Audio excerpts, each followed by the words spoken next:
ìròyìn láti iléeṣẹ́ atótó arére online tv. Erinwó àjànàkú lọ láàrin àwọn akọni. Ọ̀gá àgbà àjọ ológun orílẹ̀-èdè Nàìjíríà Taoreed Lagbaja dágbére fáyé.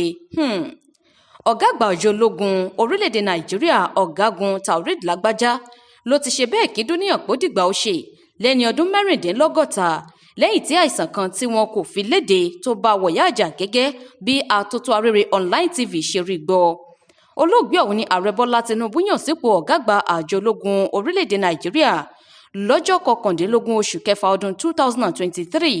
Nínú àtẹ̀jáde kan tí olùbánidámọ̀ràn pàtàkì sí ààrẹ lórí ọ̀rọ̀ ìròyìn àti ìlànà à ń tẹ̀lé ìyẹn Báyọ̀ Ọ̀nànúgà fi síta lọ́jọ́ kẹfà oṣù kọkànlá ọdún yìí ló ti fi ọ̀rọ̀ ààrẹ Bọ́lá Tinubu léde wípé ààrẹ kẹ́dùn lórí ìpapòdà olóògbé ọ̀hún látàrí àwọn ipa ribiribi tó ti kó lẹ́nu iṣẹ́ ológun tó fi mọ́ nígbà tó wà ní ẹnu iṣẹ́ ní gbọọba ìpínlẹ̀ Benue, Borno, Kaduna àti ìpínlẹ̀ Niger.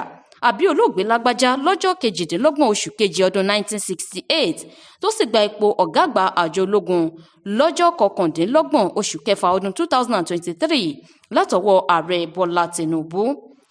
Ìyàwó àti ọmọ méjì ni olóògbé ọ̀gágun Lágbájá fi ilẹ̀ sáyé lọ. Ẹ̀wẹ̀, ààrẹ Bọ́lá Tinubu ó bà ọkàn jẹ́ lọ́pọ̀lọpọ̀ tó sì wí pé àdánù ńlá ní ikú rẹ̀ jẹ́ fún àjọ ológun ilẹ̀ Nàìjíríà àti àpapọ̀ orílẹ̀-èdè Nàìjíríà. Bákan náà ló gbà ládùúrà wípé kí Ọlọ́run fi ikú ṣe ìsinmi fún olóògbé náà kí ó sì má ṣe dùn ní ládàá àwọn iṣẹ́ rere tó ti gbélé ayé ṣe. Erinwó àjànàkú lọ láàrin àwọn akọni.